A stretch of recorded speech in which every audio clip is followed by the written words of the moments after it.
if you guys can hear me all the way. So it's the gym. It's a little tricky sometimes with it. If you can't hear me, I guess your choice is to come closer. My name's Peter Jannson.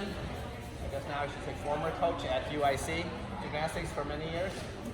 And done this a little in the past. And actually, I do have a year of high school coaching as well in my past at Buffalo Grove many years ago in the 80s. So that was a long time ago.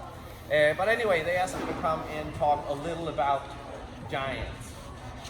And I kind of, everybody approaches gymnastics in a different way. And it's not a right and a wrong way, the way I look at it. If you get the right result and everybody's happy and everybody's safe, you hit the jackpot and you obviously did it the right way. But there are certain things that you can take with you that makes that process a little easier. And I think that's what I always looked for in my career to pick up from other coaches, was things that they did that I thought would work for me and make things a little easier. And the other thing that I always try to do is I try to make sense to myself why I'm asking the athlete to do a certain thing. If it doesn't make sense to me and I can't, make it like, why are we doing this? Then I tend to ask myself, is it the right thing to do? Because it is very easy to also in gymnastics just repeat things and do it over again.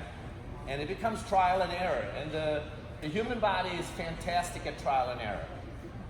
The only problem with trial and error, it takes a while and sometimes the body breaks down before you get the result you want. But if you tell them they fell off and they know you want them to stay on, they'll keep trying to find ways to stay on that you approve of, right? Then they stay on, you say, well, your legs were bent. Well, you didn't tell me that. You asked me to stay on. And then the trial and error moves on. And at some point, you have something that looks like gymnastics. So, giants. The key, and the reason is I didn't have to hold on, I split a little. So you guys can, I did a little stick figure over here. If you guys can see it. And the key here, there's a couple of basic things you have to understand about giants. Of course, any circle on bars is that on the way down we build momentum. Okay? That's where you get momentum. That's gravity takes care of that. On the way up, gravity works against us and we lose momentum. So that's the first concept that's in play. So if we want the most momentum, weight, mass has an impact because gravity acts on mass. So the key with a circle, however, is where do you place the mass from the center of rotation? So that's why everybody here knows that stretch out on your way down, right? Well, that's the reason you stretch out, is get that weight as far as possible from the center of rotation, which is the bar. You pick up the most momentum on your way down. The opposite end, now you're going up. Now you need to take the mass in places as close to the bar as possible. That's simple enough. Everybody understands that part. The question is how you make that happen. How do you keep the gymnast from over here, where I'm bringing the weight in, from just stretching out and getting tall and arching? Because then their weight ends up way outside, right? So that's really your challenge, is how do you make that happen on the way down? Simple enough. What is the thing on the way down that keeps them from doing it? Just do a handstand for me. Fall down from that. You take all your gymnasts, they will happily do that, right? Well, mission accomplished. Just do it up there, right? They already know how to do it because we just proved that she knows exactly how to do that. What comes in play when we put it up there? Low bar. The low bar comes in play, and how does it affect? Why would you not stretch out as hard as you possibly can? Why would it be I could hit something, and basically you roll that back. At some point it comes into something you don't want to happen. And in gymnastics, that's usually when we talk about, I'm afraid of something, right? I'm afraid of hitting the low bar. So as a coach, what's your job at this point? As a coach, you always take the variable and you look for a solution to that variable, right? Because otherwise it doesn't change. So if you are afraid of hitting the low bar, possible suggestion is no low bar, right? So that's a good step. I solved the problem. I'm going to hit my toes. I'm afraid of it. Well, if you swing down here, are you going to hit your toes? No, you're not. So you don't have to be afraid of hitting your toes. And that's just an example. If I'm over here, this is what I'm going to do it. If I hit my toes, I don't want what to happen? I don't want to break my toes, right? So what can I do over here? Put a mat. Yeah, you put a mat over. I'm solving the same thing. Making you less afraid of that thing that you don't want to happen. So these are just principles on how you go about taking their feedback and saying, am I solving that by how I change the setup? Or am I just telling them, oh, don't worry about it. It can't happen. Well, it's hard to tell people what has happened to other people can't happen to me, right? I've heard the story. Somebody hit their toes. It's all over, right? So, we got this issue. We got stretch out on the way down. Pull in on the way out. All right, let's do this really quickly. As you prepare your gymnasts, and they're getting close to giants, which are the little bigger skill, when you think of yourself of moving ahead in gymnastics, what is one thing that has to move along with your progressions of skill? Strength. You guys know that because you put a certain amount of time to strength development. Okay? Jump up. Just jump up. No, let's see, I got that. All right.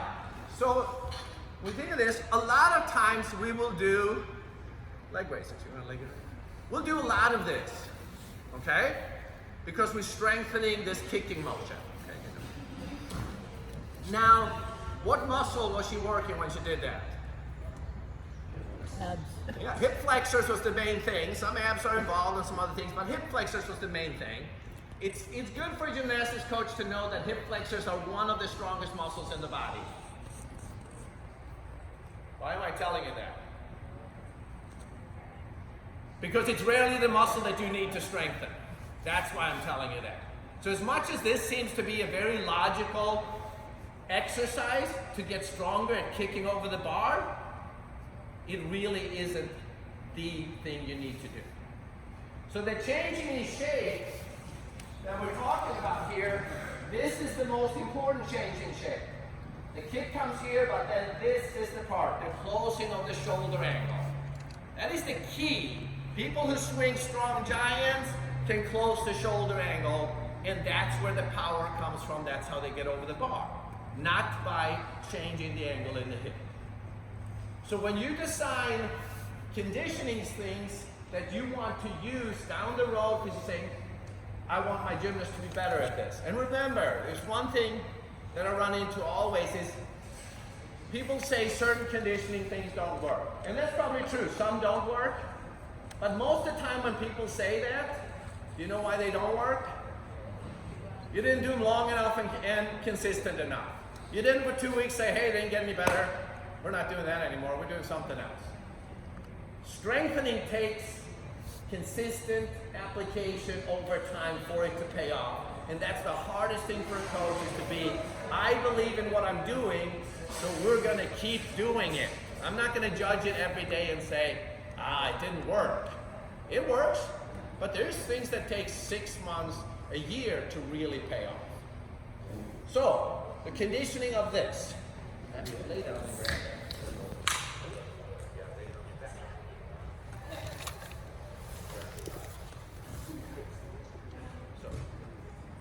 So here, now the shoulder angle is closed a little, okay? So now she's, hold yourself up there. Hold yourself up there. There we go. Now she's working. Hang on. Hold on. Where do you feel yourself working? Yeah, she's pulling like crazy here. And so if I have a straight body, but if I do this, I lay her down and I said, hey, just do pull-ups. She will do a leg lift first, and then she will kick up. And then she will come down. And she will do pike, kick, and you think she's conditioning her lats because she's doing the exercise. She's not.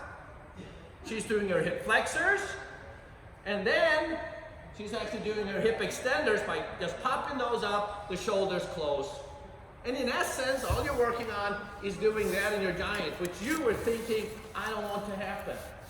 And because you didn't say, it's the most important is how you do the exercise, we tend to be very number oriented, right? Go over there and do 10 of these. It's good to have a number, it's a goal, but much more important is how they do it. If you do 3 right, it's much better than 10 wrong. So for example, if she can't pull up with a straight body, can you pull up with a straight body? Kick your butt up? Without? No, straight body, everything lifting.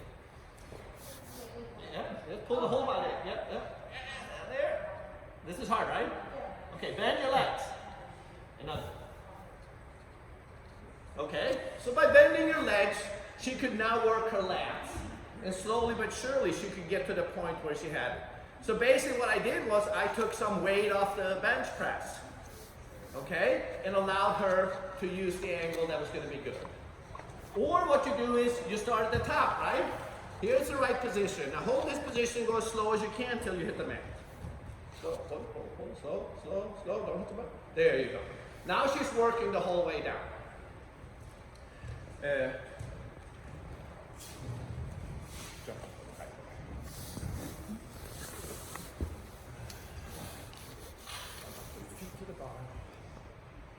Here, try to pull the bar on. And then back down to the same position.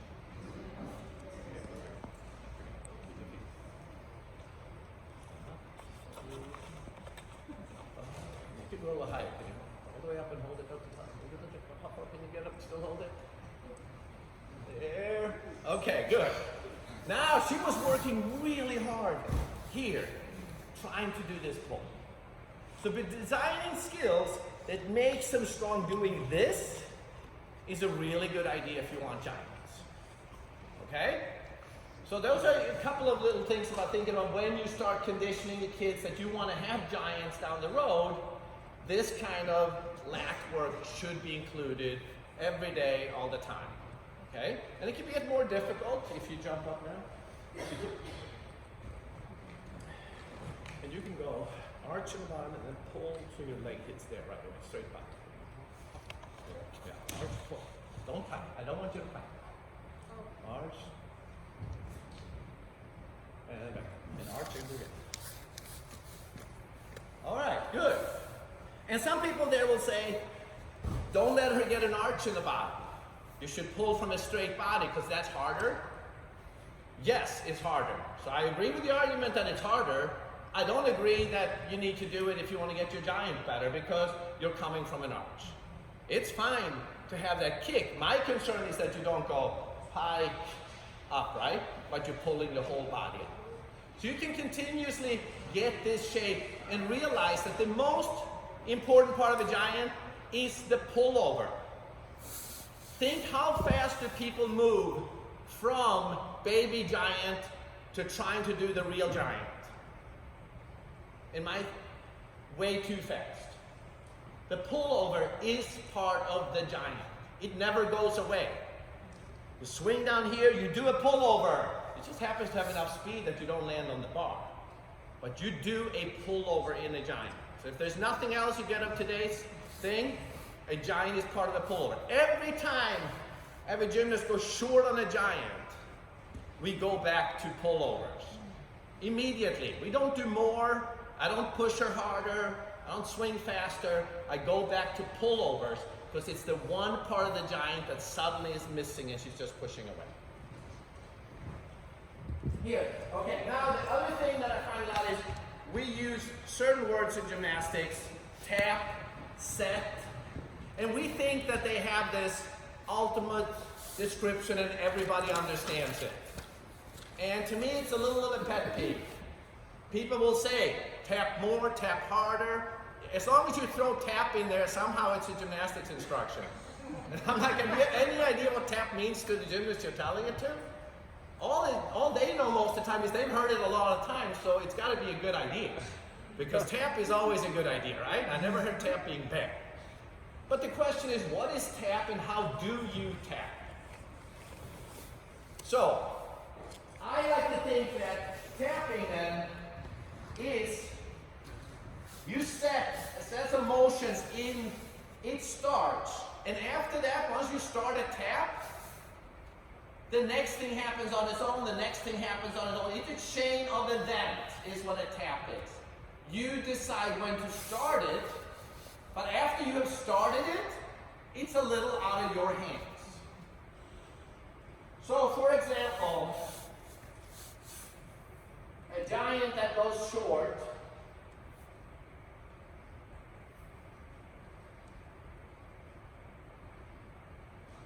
also in these giants.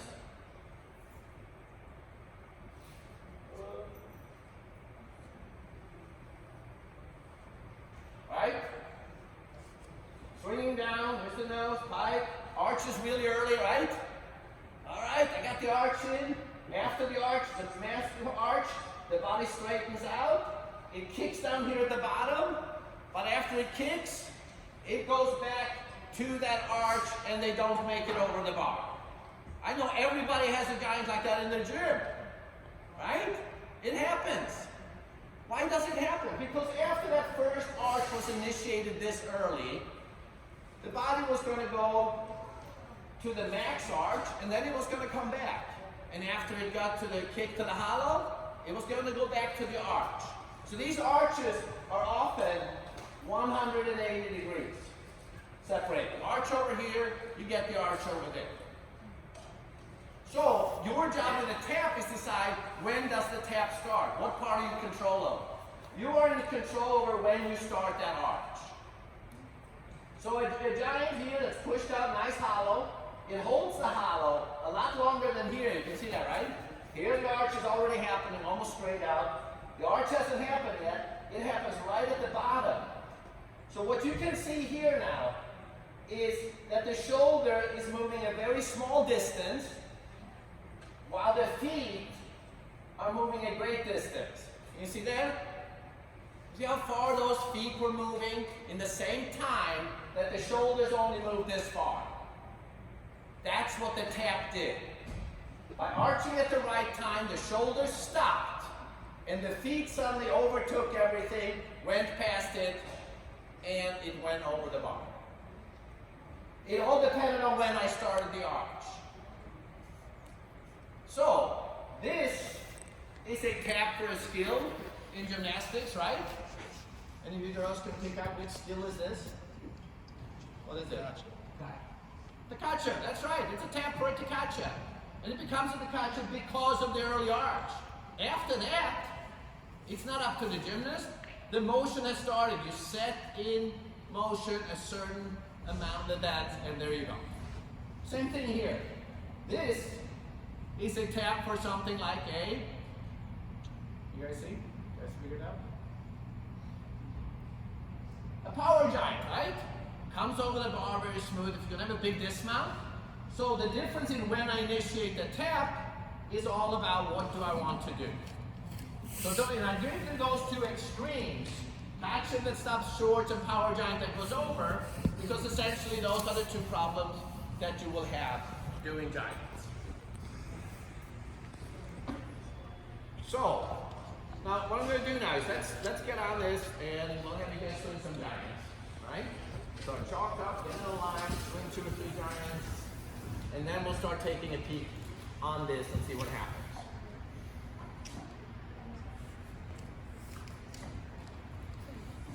And I know they can all swing giants, so that's what I meant.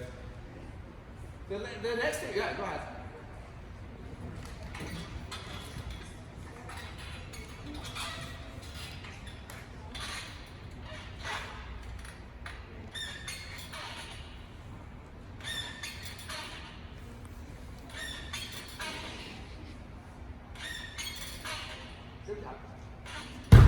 Watching that, it followed really, the hollow came late. We could see exactly when the shoulder stopped and the feet took over and suddenly it popped up without any effort. What she was not trying to go arch early, arch under the low bar. If you think about it, often we think that getting out far over here is important. No, getting out far at the top of the 90 degrees is important. That's where we pick up this momentum. Once you pass the low bar, it is no benefit. I would say it's mostly detrimental to try to arch out very early instead. So at that point, she held nice, and she gets straight legs when she does it like that, right? She didn't have to bend her legs, but she doesn't force an arch. She just ended up with a nice leg tap easily over the bar.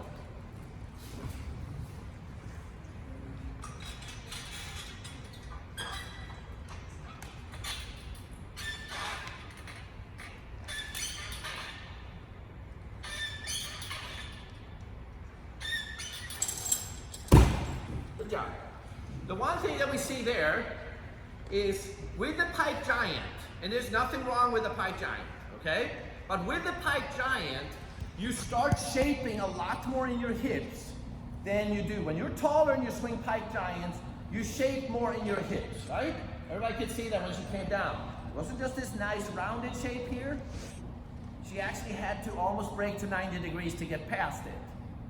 So what did you see on the coming up for her?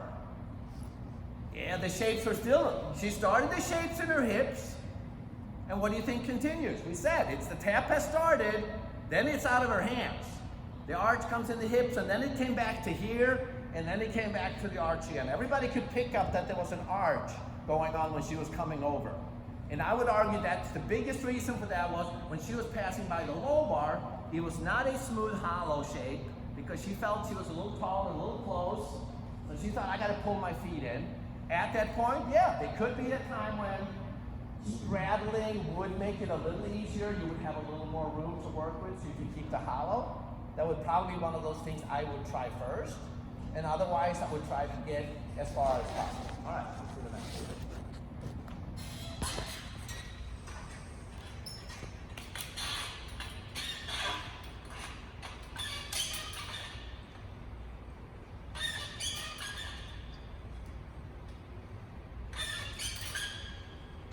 Good.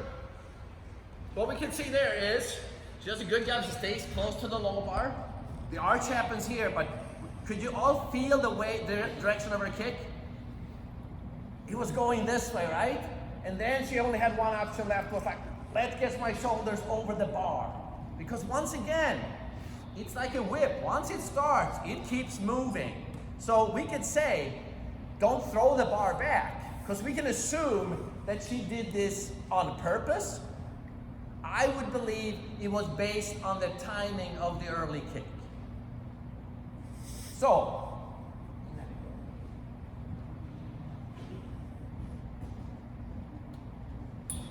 you're going to do the same thing. I want you to aim your feet. When you're coming down by the low bar, I want you to aim your feet towards where my foot is. And then I want you to actually do the pullover without landing on the bar. You're going to do a pullover. From a handstand, a baby giant. All right, give it a shot. So this is not going to be your favorite because she retired baby giants a long time ago.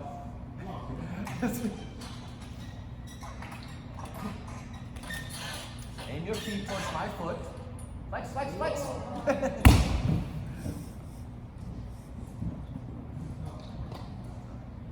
This was a good handstand. Great pair. You know?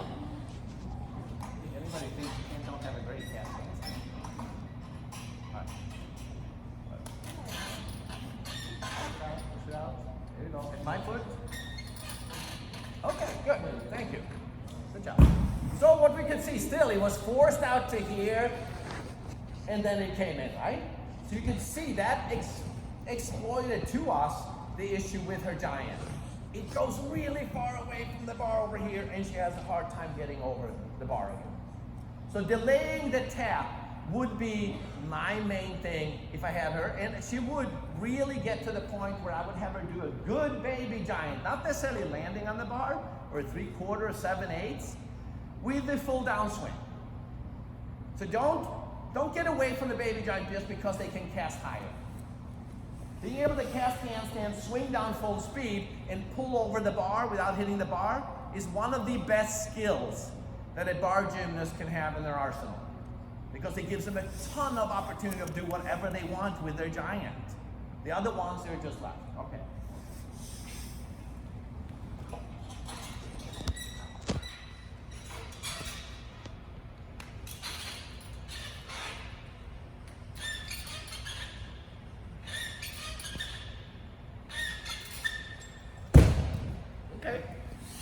What do I see in that giant? I see somebody who's very strong in that giant, right? Comes down, she pikes a little extra down here. She doesn't like the low bar a whole lot, right? So it would be one of those situations where I would go, okay, I can see that she's making adjustments for the low bar. I would probably have her swing a fair amount of giants with the pad over the low bar till I could change the shape enough. Because I know that not each one she swings like this with the hard bar, it becomes a habit. This is how much I pike because the bar is hard. That's established. So putting a pad that's thick enough over the bar that she's like, oh, I could possibly hit it and be okay, she would start practicing getting closer to the bar. And with her strength, boom, she'd have a power giant in no time if we fixed her downswing. But it's important to remember that if I want to fix the downswing, and I know it's because she doesn't like the idea of hitting the low bar, and all I do is tell her to stretch out, she knows that. I promise you, the first time you told her, she heard it. She knows that. She's not like, are you swinging that because you don't think you should stretch out there? Nobody ever told you? Oh, she knows. Okay, so she does know. So what does that tell you as a coach? Don't waste your breath. Telling her the same thing she knows. You telling her to stretch out has absolutely no function anymore. You creating an environment where she could dare test it out a little, I would say now you're coaching. You gave her an opportunity to say, oh, can I hit that? All right? So let's see. So for, I don't know, who's going to come off for it?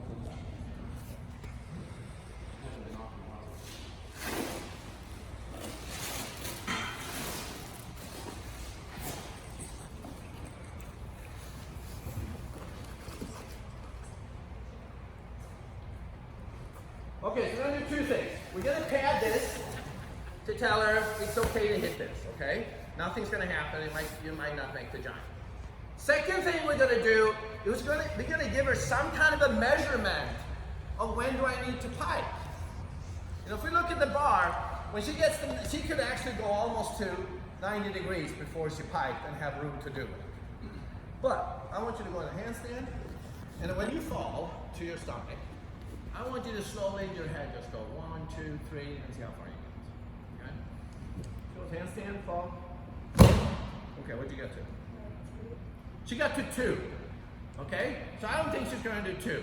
So I'm going to have her do, when you start falling, I want you to go 0, 1, and then you get to pike. All right, let's go. So we gave her 2 things. We tried to take away the reason for her piking early. Okay, but she's done a lot of these giants. I'm not really expecting miracles, so she might be very good at changing. But, and we're giving her an idea of when to do the pike. So those are the 2 tools that I'm giving her right now to see what will happen. So you're going to cast handstand, and you're going to go 0, 1, pike, and then do the giant. Okay?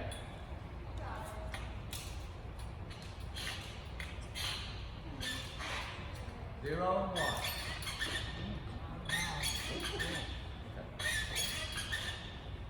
First giant was awesome, right? Everybody saw the first giant went flying over. Could you feel it flying over? And then she goes, oh, I better stop this a little. So she applied some of her own stuff. This is going way too fast, right? But then you could see, it wasn't like she didn't want to. She would have loved to, but the environment was set such as she was always going to take the safe bet. And we're supposed to. That's why humans live longer than a lot of other creatures. We take the safe bet, right? So, that was very good. Nice job. Now, the other thing that is a little scary in giant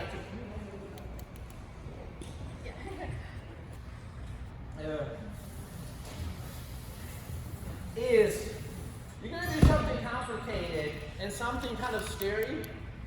What you want to do is you want to remove as many different variables as possible that they have to worry about. So you got kids starting giants. Most of you will do low bar giants. Starting up here with the baby giant is very difficult because they kill the swing a lot, they get stuck, they pike down. Okay, there's a lot of fear. What is the other thing that the body doesn't like to do? When is it out of control? When is your body out of control? What's the critical variable? Speed, almost every time, right? And I always say, once your body moves faster than your brain, you're going to find a way to stop. And if you think about it, which are the kids that usually balk in your gym? The slow, sluggish one, or the ones with a ton of power? It's the powerful one every time, isn't it? Because they know that their body can suddenly go faster than they have any business going. And they will stop, okay? That's basically what they know. And you tell them, do this, and they're like, oh no, if I do this, I have no idea what's going to happen, so I'm not going to do that. So they find a way to slow it down. So when you see that happening, you got to find a way to match the speed of their brain to the speed of their body actually moving. Now with giants, pushing out tall, being tall creates a lot of speed. So what I often do is I make sure the entire giant is shorter when I start and stuff, and make it super simple. So they got to do one thing only, and that is just to hold one shape. So you're going to cast handstand, but in the handstand, I want you to tuck in the handstand. And then you're going to stay bent legs the whole way around. Okay, so we'll reach out, hold my back. Yeah, handstand. Okay, tuck, tuck, tight, tight, tuck. Bend your knees a little more. Okay, there we go. So the only thing that's not perfect now is your knees are bent. Nice hollow shape. I want you just to hold this shape now when you swing the giant. Okay? Hold that shape. And we come back to that. So she doesn't have to do hardly anything. I'm not telling her to tap. I'm not telling her to change shapes. She's got one job, and it's just to stay here. And that in itself makes it much less scary and much simpler for them to do a skill that in essence is not technically difficult, but it's the first time where they're flying around the bar in this mat. Okay? And the reason I'm starting and stopping here is giving her time. Here's time. She's in control here. And I can even, this hand here, I can slow her down. And it's less fearful of picking up speed. Because what do you often see when you put them on the low bar? They're straight, legs, here comes my giant. How many times have you told the kid, don't put your feet on the floor? Right? You've all said it. They fall down, they go, hit their feet, and then they pull over, right? You're like, don't do it. Well, that's what they're going to do. So take it away. Bend the legs early, have one shape, and one shape only, and it will take them around.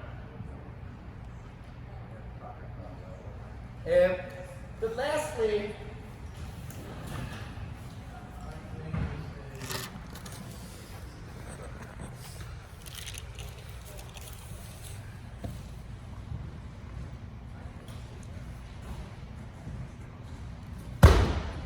the top part.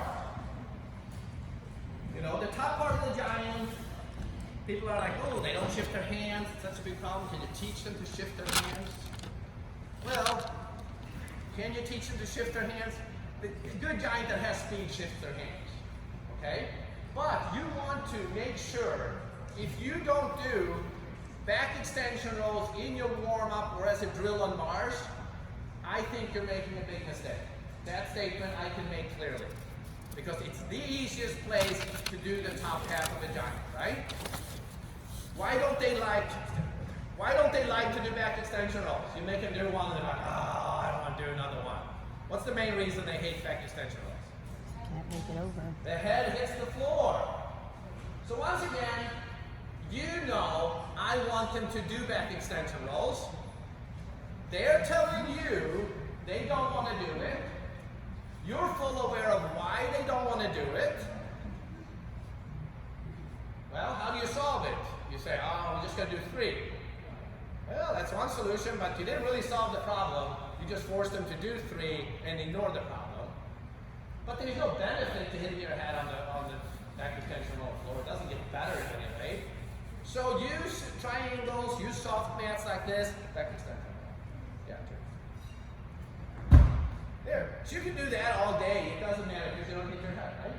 The head rolls back just fine. She has enough speed to roll back. I'm not interested in this part of it. I'm not interested in her hitting her head and getting tough. I'm interested in her just keeping the position and pushing back with the shoulders and getting strong. So the arms, I make sure that the arms stay tall. And this is really a conditioning thing of her getting used to this and getting confident. And then what we're trying to avoid is, what did she use to get to the handstand? What's the main muscle she used to get to the handstand? You guys know? Her hip extender. Okay, she went from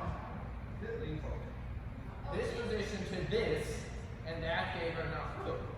So I would say now she's strong enough. I'm going to do the same thing, but when you kick, you cannot go to straight down. Still going. Okay, so you got to stop the kick before it goes to straight. Closer, okay? Did a closer job. So there it was an awareness thing, right? She didn't get stronger from the last turn to this turn. It was really just an awareness, and she did a good job of it. But the back, this should be part of it. And when they start, of course, rolling all the way over to a push-up position is fantastic because that's what they want to do. I know Johnny is supposed to do half an hour. So one last thing.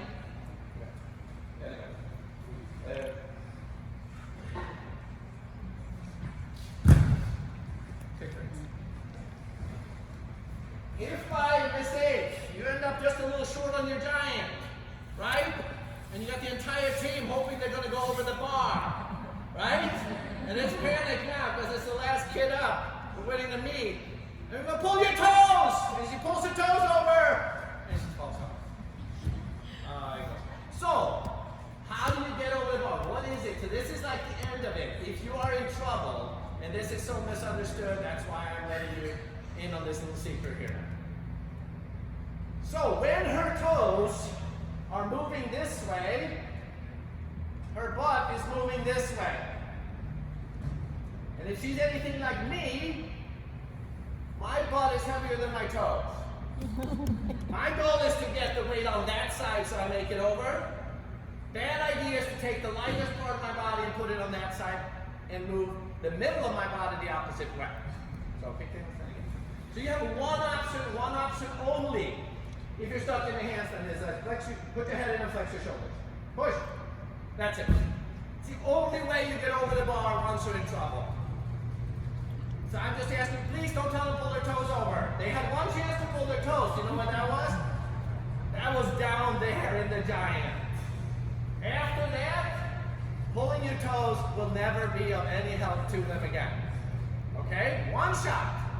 After that, once this is done, you got one. Flex your shoulders if you want to go over. You can't fix the toes up on the top. You can pull harder in the beginning and teach them to do that. By the time they got here, flex your shoulders, end of story. We got nothing else left for it. Hopefully they pull it over. Can you feel the difference? Yeah. All right. I guess any questions? The giant business.